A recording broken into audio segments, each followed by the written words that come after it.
Hello, good morning all students. Standard 6, subject General Science, chapter number 8, first semester मध्ये last chapter. Our skeletal system and the skin, म्हणजेच आपली अस्थिसंस्था व त्वचा. In a previous lecture, we studied difficult word in chapter number 8. In our today's lecture, we will proceed forward. So, let's get started. तर chapter number 8, our skeletal system and the skin. The introduction points की chapter number 8च्या संदर्भामध्ये आपल्याला कोणकोणत्या पॉईंटच्या मध्ये की detail study करायची आहे. तर यामध्ये कॅन यू रिकॉल म्हणजेच थोडे आठवा असं सांगितलेलं आहे या ठिकाणी की विविध प्रकारच्या ज्या डायग्रॅम्स आहेत या डायग्रॅम्स तुम्हाला दाखवलेले आहेत. The organ system and the human skeletons, ही organ system and the human skeletons के इंद्रिय संस्था व मानवी सांगाडा, की इंद्रिय संस्था अँड मानवी सांगाडा. आता first diagram is a digestive system. The digestive system the start of the mouth and end of the Anas, तर इथे डायग्राम नाही. आणि यामध्ये असणारे जे विविध पार्ट आहेत हे पार्ट काय केलेले आहेत दाखवलेले आहेत. आणि हे सेपरेट संस्था आहे. ही डायजेस्टिव्ह सिस्टीम त्यालाच आपण मराठीमध्ये पचन संस्था बोलतो, अन्न पचन संस्था. तर नेक्स्ट डायग्राम दाखवलेले आहे is a muscular system. Muscular system म्हणजे स्नायू संस्था, की मस्क्युलर सिस्टीम म्हणजेच स्नायू संस्था. अँड थर्ड फिगर दाखवलेला आहे किंवा थर्ड डायग्राम दाखवलेला आहे स्केलेटल सिस्टीम. स्केलेटल सिस्टीम म्हणजेच हाडांचा सांगाडा. हाडांचा सांगाडा. तुम्ही जर कदाचित जर ऑर्थोपेडिक डॉक्टरकडे गेल्यानंतर त्या ऑर्थोपेडिक डॉक्टरच्या बाह्य ज्या भिंती वगैरे असतात त्यावर की अशा पद्धतीच्या ज्या फिगर्स आहेत ह्या फिगर्स लावलेले असतात. कारण तो डॉक्टर आहे तो डॉक्टर कशावरचा असतो, ऑर्थोपेडिक म्हणजे बोन स्पेशालिस्ट, हाडाचा स्पेशालिस्ट डॉक्टर असतो, त्याला ऑर्थोपेडिक डॉक्टर म्हणतात. आता या ठिकाणी की name of the organs, function of the organs and body cavity, की याचाच अर्थ असा आहे की इंद्रियांचे नाव, कार्य आणि पोकळी. कॅव्हिटी म्हणजे बॉडी कॅव्हिटी. आता the heart the main function of the blood circulation our body.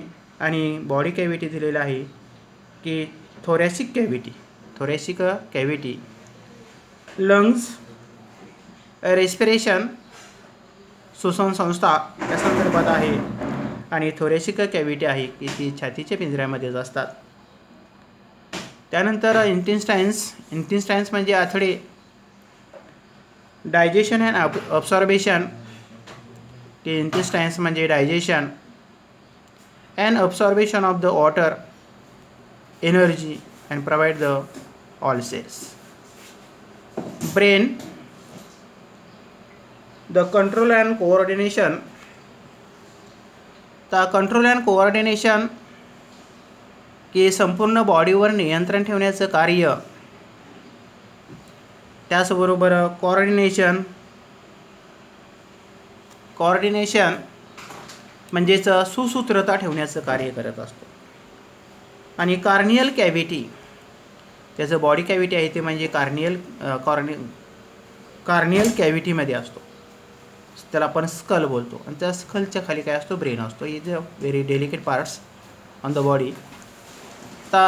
In the body sometimes when will fall while playing or have an accident, a bone is our arm or leg may be broken, is called a fracture. Okay, different organs present in the body are protected within the body cavity. All the internal organs are well protected due to skeleton. The skeleton is a protective shell for a human body. The skeletal system is made of different bones of various shapes and structures. If a bone is broken, it is called a fracture. A fractured bones causes a severe and the unbearable pain. The part of a body having a fracture fails and immediately. The patient with the fractured bones is immediately taken to a doctor. The fractured part is kept embellished and X-ray image is taken.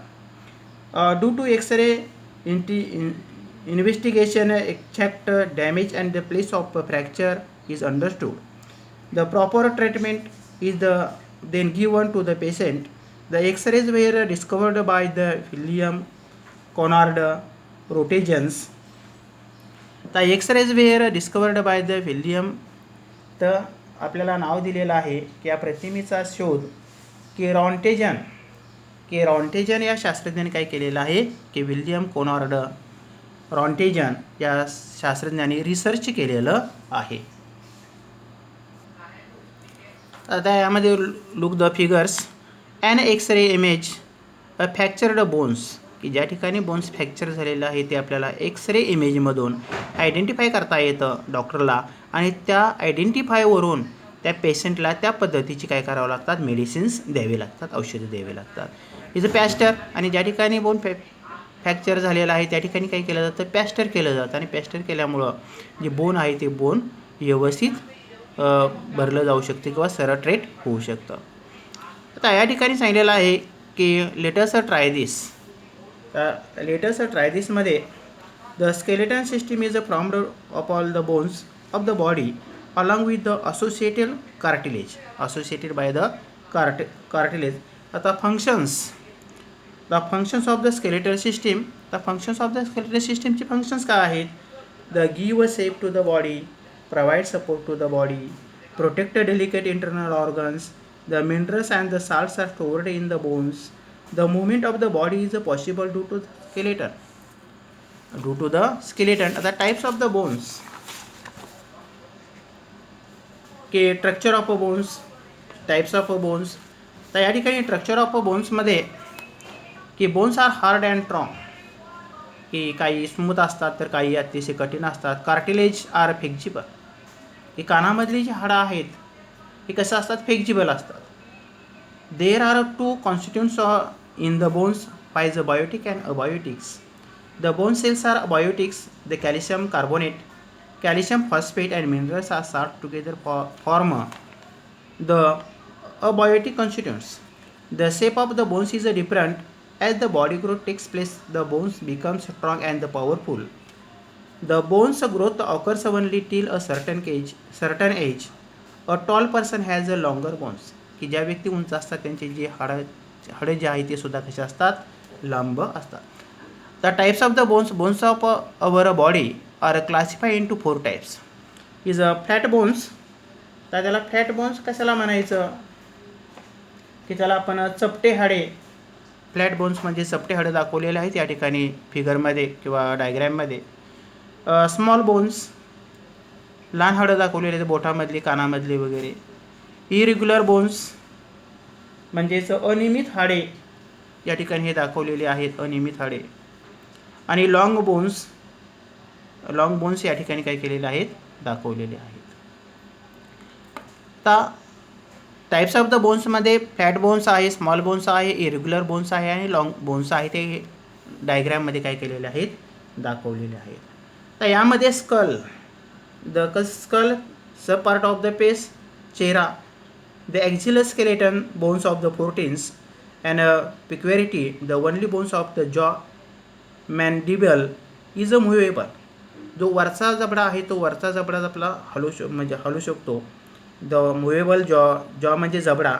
All other bones are immovable, जे skull वगैरे आहेत unmovable असतात. And protection of the brain, आणि याचं जे main function आहे की skull, the protection of the bones and the total bones is included of the skull is 22 bones. Head, की यामध्ये टोटल बोन्स असतात 8 अँड द टॉ बोन्स म्हणजे कठीण हाडं असतात, की हार्ड बोन्स असतात. The head, total bones numbers of the 8, the toe bones. आता रिब केबेज 25 बोन्स. तर रिब केबेज म्हणजे 25 बोन्स टोटल दिलेले आहेत. रिब्स म्हणजे आपण त्याला छातीचा पिंजरा बोलतो. द 12 पेयर्स असतात आणि त्यामध्ये 1 pairs is 2 bones. The 22 multiple 2 is equal to 24 bones. The bones form the back of the body to the front, the protection of the heart and lungs. आणि याचं जे मेन फंक्शन आहे छातीचा पिंजरा, आणि छातीच्या पिंजऱ्याचं जे मेन फंक्शन आहे ते म्हणजे काय आहे, heart and lungs. The vertebral columns म्हणजे पाठीचा कणा किंवा spines is a vertebrate. The total bones numbers of the 33. The irregular bones, the protection of the spinal cord. Protection of the spinal cord की चेतारज्जूचं संरक्षण करणं, चेतारज्जू यामधून असतात की पाठीच्या कण्यामधून असतात. नेक्स्ट पॉईंट दिलेला आहे की कॅन यू टेलमध्ये can you identify the animals form the pictures of their skeletons. आता या ठिकाणी ॲनिमल दाखवलेला आहे, या ठिकाणी रेप्टाईल्स दाखवलेले आहेत, फिश दाखवलेलं आहे, तर प्राणी दाखवले, त्यांचे मग हाडांची सांगाडी कशी असतात ते ह्या डायग्राममध्ये काय केलेलं आहे, दाखवलेले आहे. तर या ठिकाणी ट्रायदिसमध्ये की करून पहा असं सांगितलेलं आहे की हातांची हाडे, पायांची हाडं, स्वतः, मित्र, भाऊ, बहीण. तर या ठिकाणी लुक द डायग्राममध्ये स्कल, स्पाइन दाखवलेला आहे, रिब केज म्हणजे छातीचा पिंजरा, आर्म म्हणजे हाताचे बोन्स दाखवलेले आहेत, लेग्स बोन्स दाखवलेले आहे, part of the human skeletal system. तर part of the human skeletal system या ठिकाणी पूर्णपणे काय केलेलं आहे की माणसाच्या हाडाचा जो सांगाडा आहे तो हा माणसाच्या हाडाचा सांगाडा ह्या डायग्राममध्ये काय केलेला आहे, दाखवलेला आहे. आता यामध्ये अपरपेंडिक्युलर स्केलेटन. तर अपरपेंडिक्युलर स्केलेटनमध्ये की अपेंडेजेस आर्म्स द 30 बोन्स असतात आणि long bones the working with the hands. लेग्समध्ये 30 बोन्स असतात, लॉंग बोन्स असतात आणि मध्ये मुवमेंट्स असतात. आता अडल्ट म्हणजे जी प्रौढ व्यक्ती आहे 18 वर्षापुढील, the 206 bones in the body, whereas the small childrens have 270 bones. म्हणजे लहान मुलं जी आहेत की पूर्ण त्यांची वाढ झालेली नाही, या अशा मुलांच्या शरीरामध्ये 270 बोन्स असतात. तर जे प्रौढ व्यक्ती आहे, तरुण व्यक्ती आहे, त्या तरुण व्यक्तीच्या शरीरामध्ये 206 बोन्स असतात. तर नेक्स्ट पॉईंट दाखवलेला आहे द ॲक्झिलर स्केलेटन, की यामध्ये हा काय केलेला आहे, आपल्याला हेड जे आहे ते हेड दाखवलेलं आहे पूर्णपणे. स्कल सेरेनियम दाखवलेलं आहे. आणि हे जे कवटीचं हाड त्याला मराठीमध्ये म्हणतात, आणि कवटीचं हाड हे अतिशय हार्ड असतं, कठीण असतं, आणि त्यामुळं त्याच्या अंतर्गत भागामध्ये असणारा जो ब्रेन आहे त्याचं काय होतं, प्रोटेक्शन होतं. तर लोअर जॉ म्हणजे वरचा जबडा इज मॅनिडिबल दाखवलेला आहे. रिब केबेज दाखवलेला आहे, म्हणजे या ठिकाणी आपला छातीचा पिंजरा दाखवलेला आहे. त्यानंतर बॅकबोन्स व्हर्टिब्रल कॉलमन म्हणजे आपला पाठीचा कणा दाखवलेला आहे. फर्टिब्रेट दाखवलेला आहे. Skull, rib cage and the spinal column दाखवलेले आहेत. तर अपेंडिक्युलर स्केलेटन दाखवलेला आहे या ठिकाणी. आता स्टिर रिप म्हणजे त्याला मराठीमध्ये जाता स्टिर रिपला काय म्हणायचं रे, त्यालाच कडी असे म्हणतात की स्टिररिप या शब्दाचा अर्थ आहे कडी. आणि हे जे बोन्स आहेत ते बोन्स कुठं असतात, आपल्या कानामध्ये असतात. ताट्टा आहे की हे जे मांडीचं हाड आहे, हे मांडीचं हाड कसं आहे, सर्वात जास्त लॉंग बोन्स आहे. तर जे नेक्स्ट पॉईंट दिलेलं आहे की ट्राय दिस सांगलेलं आहे जॉईंट्स. तर जॉईंट्स म्हणजे काय, what is define by the joints, the place where 2 or more than 2 bones are connected to each other are called the joints. आता टाइप्स ऑफ द जॉईंट्समध्ये movable joints and immovable joints, की bones at joints able to move, example bones arms and the legs. तर immovable joints, bones at joints unable to the move, bones of the skull दाखवलेला आहे. तर hinge joint दादा सब types दाखवलेला आहे. तर या ठिकाणी हिंज जॉईंट्समध्येच त्याला आपण बिजागिरीचा सांधा म्हणतो, आणि बिजागिरीचा सांधा हा गुडघ्यामध्ये असतो. गुडघा आणि आपण शोल्डर्स म्हणतो का नाही, त्यामध्ये असतात. तर elbow, knee, figures and toes movements in 180 degree Celsius दिलेला आहे. तर या ठिकाणी ball and the socket joints, the shoulder and the hip movements in 360 degrees. Gliding joint दाखवलेला आहे, wrist and the ankle bones sliding on each other, म्हणजे बिजागिरीचा सांधा, उकळीचा सांधा आणि सरकता सांधा, असे काही सांध्यांचे प्रकार आपल्याला दिलेले आहेत या ठिकाणी. तर या ठिकाणी डायग्राम दाखवलेला आहे, हिंज जॉईंट दाखवलेला आहे, बिजागिरीचा सांधा. बॉल अँड सॉकेट जॉईंट दाखवलेला आहे, म्हणजे त्याला आपण उकळीचा सांधा म्हणतो. आणि ग्लिडिंग जॉईंट म्हणजेच सरकता सांधा, हे सांध्यांचे सुद्धा काही प्रकार आहेत. नेक्स्ट पॉईंट आहे तो म्हणजे skin. Skin is the external outermost covering of the body. It is one of the 5 sense organs of the body. It give us the sense of a touch. The hair and the nails at the tip of the fingers and the toes are also part of the skin. The structure of the skin. Structure of the स्किनमध्ये की outermost epidermis and the inner is a dermis. The epidermis is the outermost layer of the skin, has many layers in it. 7 layers असतात. Pigment manalins is present in the cells of the epidermis. The dermis is the inner layer of the skin. It contains sweat glands. Sweat gland म्हणजे घामाच्या ग्रंथी. The below the dermis there is a subsequent layer. It has a network of the capillaries and maintains the normal body temperature. आता function of the skin. The function of the skin मध्ये protection of the internal parts of the body, muscles, bones and the organ systems, the preserving moisture of the body, the synthesizing vitamins D, the regulation of the body temperature, our rising of sweat, the protection against the heat and the cold, the sensory organs of a touch. The Manalin म्हणजेच the pigment called the manalin is present in the cells of the epidermis.